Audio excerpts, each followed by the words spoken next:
guys, good morning. This is our second day dito sa Calatagan, Batangas. Inulan lang kami ng konti kagabi pero nakita nyo naman, sinalubong tayo ng isang magandang umaga. Coco, ligo dali! Swimming, swimming, swimming!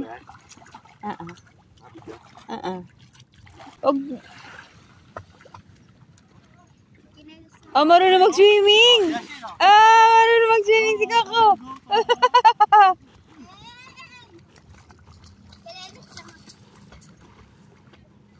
Oh, galing, oh. Dog side. Aba. Ang galing mag-swimming ni Coco. Oh! Hindi yan nalulunod.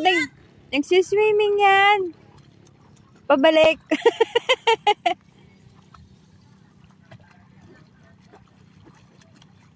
Paligo ko yan. Tanggalin mo yung tali. Bako. Oh, swimming si Coco, oh.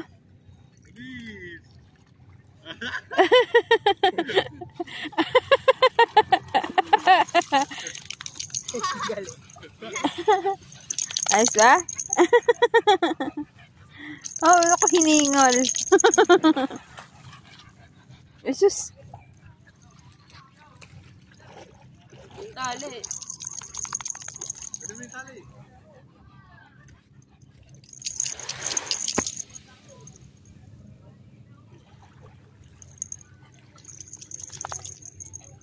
Lakad pa doon, swimming. Go, dali, go! Up.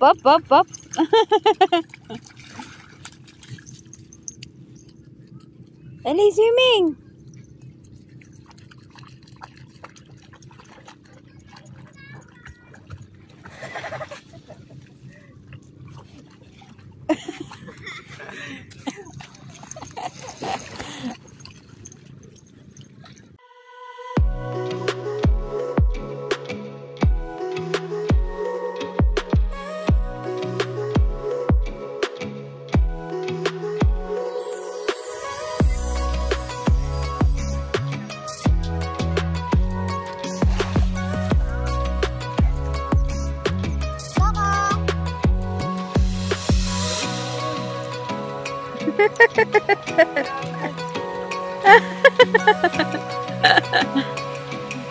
Sarap naman ang swimming ni Coco.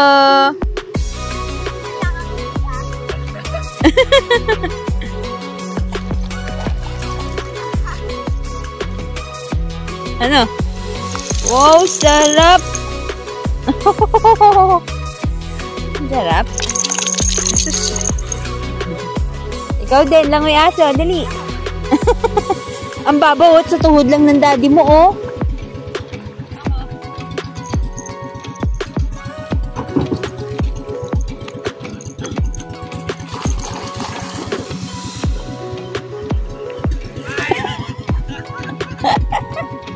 Bumalik.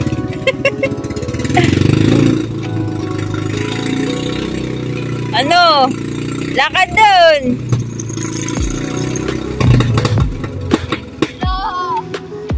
Lakad doon, dali.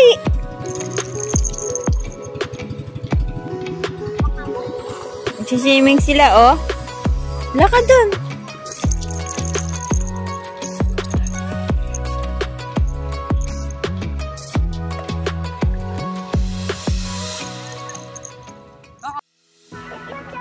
So mga ka-adventures, ito ang ating day 2 dito sa Calatagan, Batangas.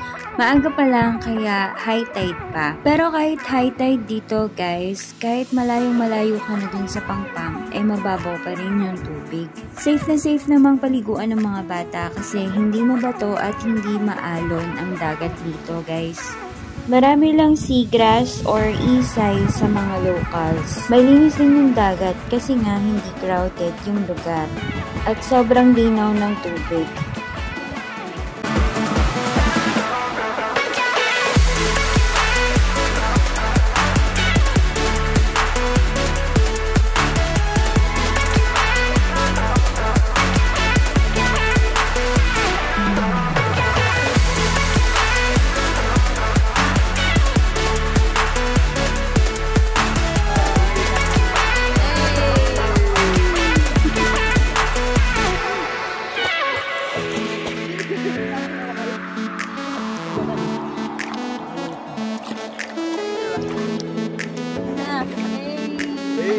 Nakalisting kayo?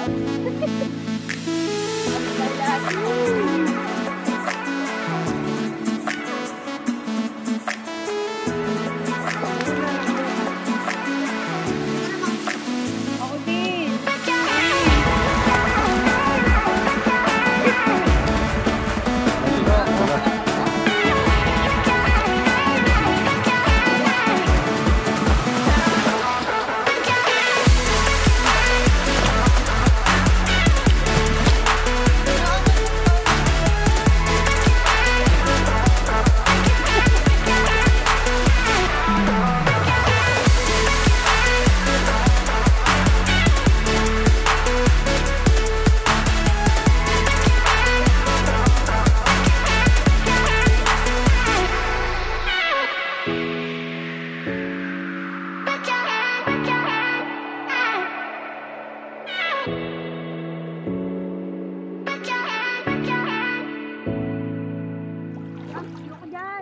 Bawal dyan yung wag. Lampas na ng boya, oh. Babaw. Basta bawal. Ibig sabihin, delikado. Look, wala ipit ko. Lalakad kami guys, papunta doon sa tulay. May nakita kaming tulay doon. At ang tawag daw doon ay boardwalk. Malapit lang siya dito sa pinagstayan namin na resort. Ito talaga yung madalas namin ginagawa kapag nagpupunta kami sa beach. Yung maglakad sa dalampasigan at i-explore kung ano ang meron sa lugar na to. Hindi pa namin natatry na mag-island hopping kasi feeling namin hindi siya safe para sa mga bata. Siguro paglaki nila, pwede na.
So guys, ito yung boardwalk at napakaganda dito guys. Libre lang pumunta dito. Swerte nga namin kasi kami lang yung tao.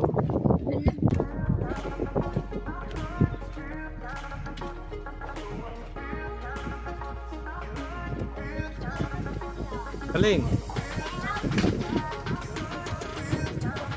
Hi! Lalakad kami sa tulay. Ayan guys, ang ganda. Wala ako nga dito. Aha.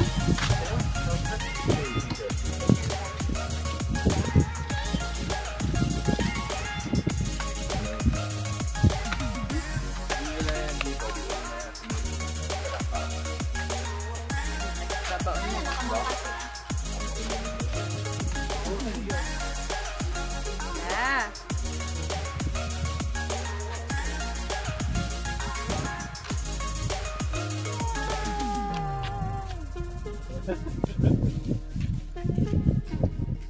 So guys, nakabalik na kami galing sa tulay and lunchtime na kaya maghahanda muna kami ng aming tanghalian. Ang ulam namin kahapon sa first day ay pork adobo. Naubos na yon kaya nag-ihaw na si daddy ng marinated chicken.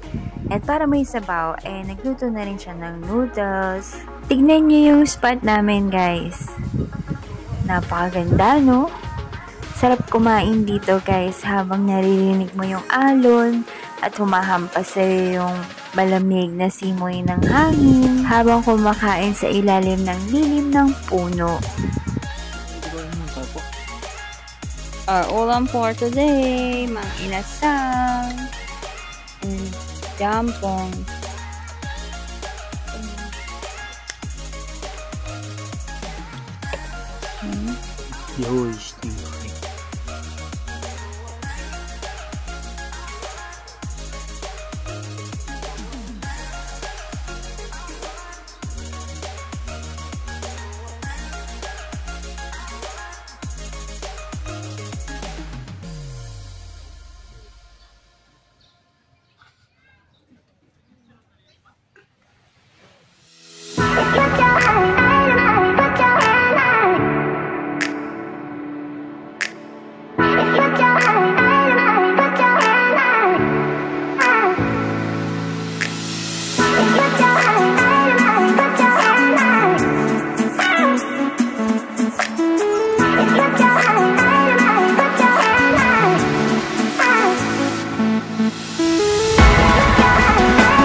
Pero kami ng sungka.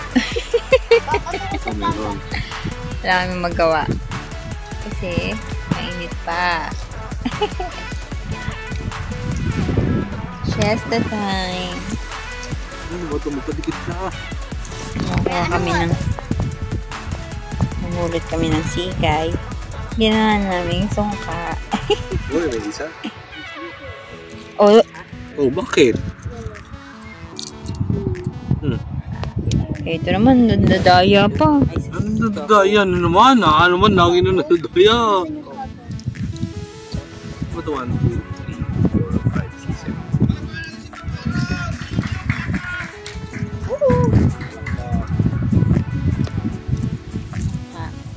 In the bricks.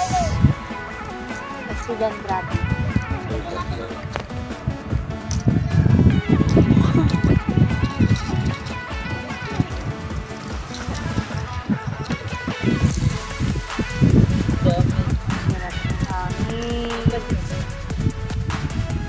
Dati nagdadaya na eh. Hindi ko lang makuha ng buo.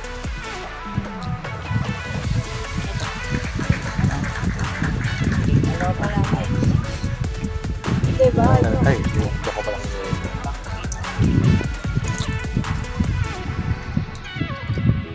Pwedeng hindi ka maglinis ba? Oh, ito. Hindi. Kailangan may subi ka kasi kailangan paramihan nga eh.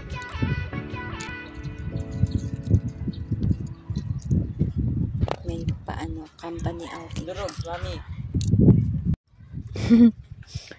Yung sungka namin, puro buhangin.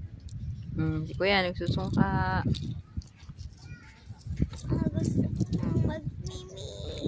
Gusto na naman mag-swimming. Wala namang tubig. Katulad ng kahapon. Ang sarap nung paminsan-minsan ganito, guys. Yung hindi mo iniisip yung oras, wala kang iniisip na trabaho, at yung mga bata, wala silang iniisip na school, yung puro kain, tulog, pahinga, enjoy ka lang sa buong araw. At syempre, mas nakaka-enjoy at memorable kasi kasama natin yung family natin. Bukod sa nakakapagpahinga yung katawang lupa natin, pati yung mga isip natin, parang nare-recharge din. Sa 1, 2, 3 araw o 1 linggo na makapagpahinga ka sa buong taon, malaking bagay na yun para sa sarili mo. At idagdag mo pa na kasama mo ang pamilya mo, yung memories na magagawa ninyo ay hindi matatawaran at hindi mabibili. Wala ka lang start. Ayun na, dalawa.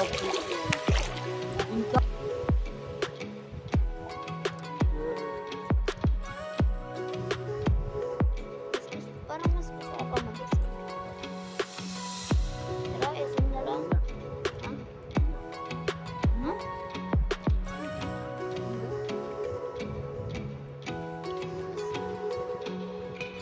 Bukas. Hindi tayo maaga. Tolong ba hindi kayo uwi? Hello. Nakakasama pa tayo. Saan? Darating. May ikaw ba tayo kasama? Alam mo.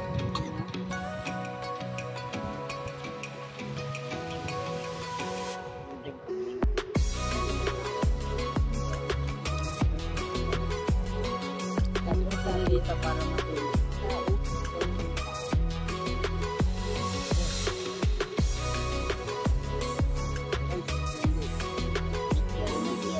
Video, ganun na yun.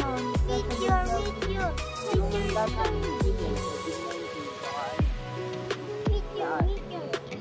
ngayon, hindi pa. Ayun na naman yung bundok, oh. Tinan mo, parang natatabunan ng ano. Tinan mo yung bundok. Tinan mo yung bundok, oh. Diba? Foggy.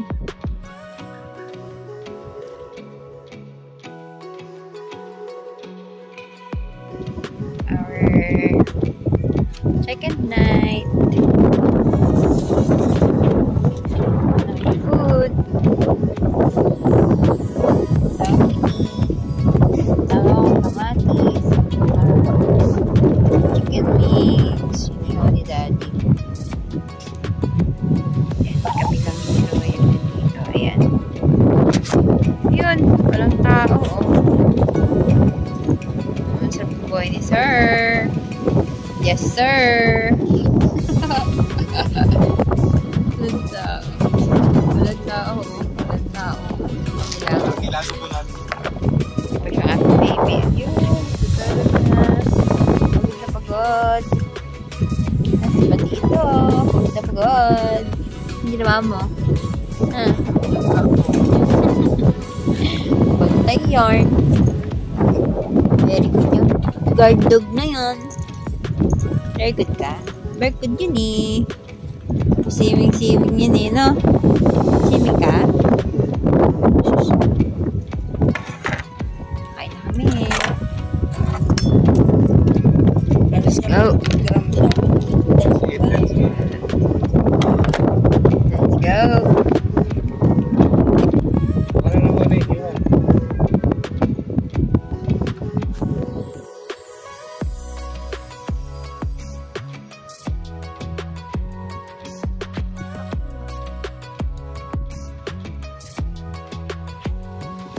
Lalim mo.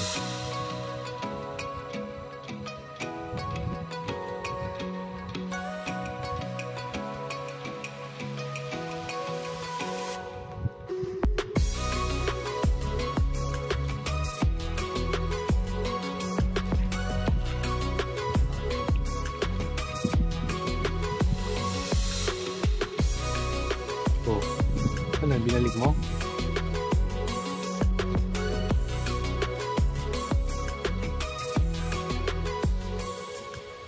Mga ka-Fam Ventures, ito ang ating third and last day dito sa Calatagan, Batangas. Pupunta nga kami doon sa may banda doon sa beach. Kasi wala dong isay, yung tinatawag nilang seagrass. Wala dong mga damo. Puro sand lang at saka walang bato. Doon kami maliligo ngayon at saka magpipicture. Siyempre, pang Instagram. At nakakatuwa nga lang kasi habang naglalakad kami papunta doon, ito. Nakita niya yung aso. Sinusundan niya kami para siyang guard dog. Kakatuwa. Si Coco kasi naiwan pa dun kay kuya kasi nagbibihis pa si kuya.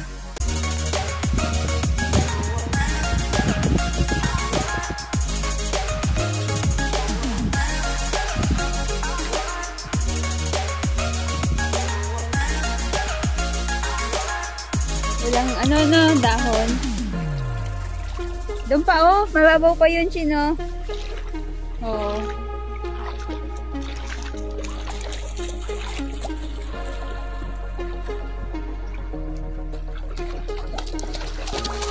Ay!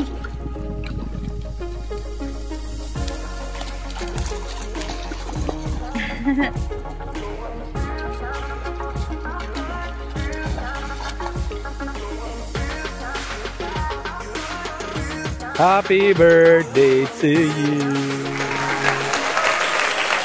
Day to you. Happy birthday to you. Happy birthday, happy birthday. Happy birthday to you.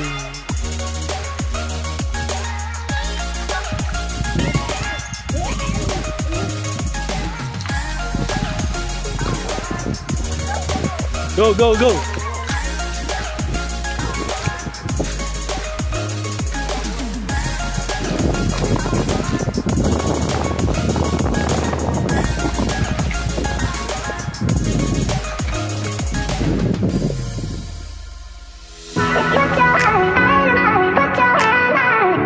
So mga ka-Fam Venture, ito ang ating Calatagan Fam Venture. Sana nag-enjoy kayo kasi sobra kaming nag-enjoy dito. Sa 3 days and 2 nights namin nakapag-stay dito, sobrang nakaka-relax lang guys. Kasi wala masyadong tao dito. Pero syempre, hindi naman pare-pareho ang araw katulad nung first night namin na maingay kasi may mga nag-team building at madaming tao. At inulan pa kami ng konti. Pero nung second night namin guys, sobrang peaceful lang kasi wala na masyadong tao. Parang dalawa lang kaming nag-camp dun sa place. For costing, ang binayaran namin is 1,400 for 3 days and 2 nights. 200 per head ang bayad. Hindi kasama si Yash kasi walang bayad ang 11 years old pababa. Plus yung tent namin na 100 pesos per night. For reservation, ang contact person nila ay si Ate Jean. Ilalagay ko na lang po sa description box yung kanyang contact number. Pero nag-message din ako sa kanilang page for inquiries and para makapagpa-reserve din. Hindi sila tumatanggap ng maraming guest, kaya much better kung makakapagpa-reserve kayo ng mas maaga. So that's it guys. Please don't forget to like, share, and subscribe and click that notification bell para naman updated kayo sa aming mga videos. At kung hindi nyo pa napapanood ang part 1 nitong ating Calatagan Fam Venture, ilalagay ko na rin po ang link sa description box. And watch till end kasi ililibot ko pa kayo sa resort.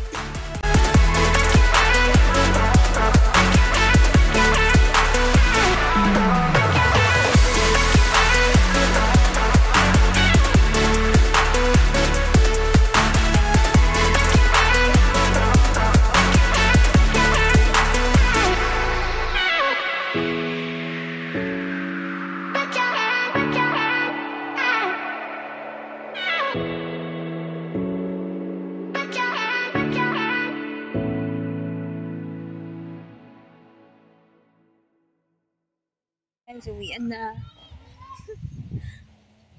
Ito mga may papakita ko sa inyo. Kami po ay kabokyo. Yan. Pinandala namin Bokyo, si Mac. Tapos lahat na nagpunta dito, nakakotse. Oh. Kita nyo. Lahat sila nakakotse. Ano lang yung astig. Aha. See? Lupit ni Max, no? Kotse din yan. Galing kami ng Kalamba. Nakarating kami ng Kalatagan. Yasin ako pagod. Ibig kami.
Oh, dyan na lang yan. Hindi man siguro yan maaano dyan.